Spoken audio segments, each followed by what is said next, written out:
नमस्कार दोस्तों, आज की वीडियो में हम बात करने वाले हैं सीडीएस जनरल बिपिन रावत के डॉटर के बारे में कि आखिर वो कौन हैं, उनका नाम क्या है, वो अभी क्या करती है, उनके फैमिली का सिचुएशन कैसा है, उनके फैमिली में कितने मेंबर्स हैं और उनके माँ और पिता के डेथ होने के बाद उनके फैमिली का हाल अभी क्या है और कैसा चल रहा है।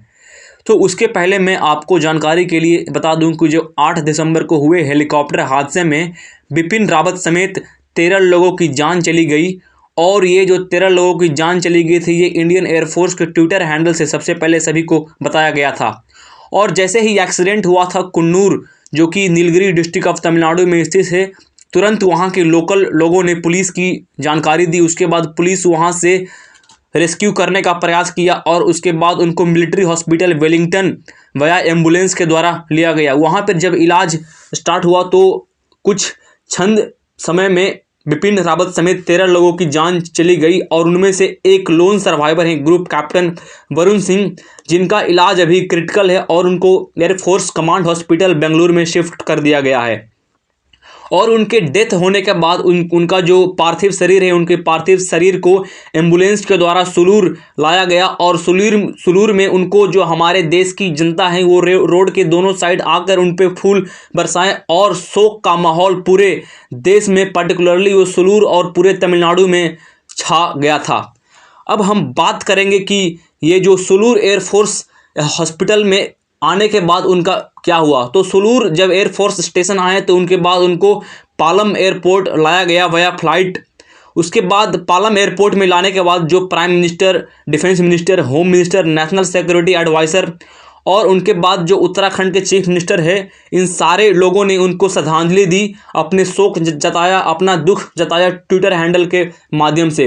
इवन अब हम बात करते हैं जो फॉरेनर्स हैं, जो फॉरेन के प्राइम मिनिस्टर है, इजराइल के करंट प्राइम मिनिस्टर, इजराइल के प्रीवियस प्राइम मिनिस्टर और जो यूएस के डिफेंस मिनिस्टर हैं और कई अलग अलग देशों के जो फॉरेन डिग्निटरीज हैं, इन्होंने अपना शोक जताया क्योंकि ये जो जनरल बिपिन रावत थे ये पूरे इंडिया के जो सबसे टॉप मोस्ट मिलिट्री अधिकारी होते हैं उस रैंक के अधिकारी थे। अब हम बात करते हैं कि कौन कौन से मिलिट्री ऑफिसर्स वहाँ पे प्रेजेंट थे at the time of last rite and funeral proceedings. At the time of last rite and funeral proceedings Sri Lanka के chief of defence staff, vice chief of army staff Nepal army, even the chief of army staff of Bangladesh army, ये अलग अलग देशों से जो chief of defence staff या chief of army staff, इन सारे लोग प्रेजेंट थे अपना शोक जताने के लिए, अपना श्रद्धांजलि देने के लिए। अब हम बात करते हैं कि आखिर उनका बॉडी का क्या हुआ। जब उनको श्रद्धांजलि दे दी गई तो फिर उनके बॉडी को बरार स्क्वायर ले गया for the last rites. Brar square में उनकी जो बेटी है, उन दोनों बेटी ने माँ बाप को मुखाग्नि दी और हमारे इंडिया के तरफ से 17 तोपों की सलामी दी गई। अब हम बात करते हैं उनके बेटी के बारे में।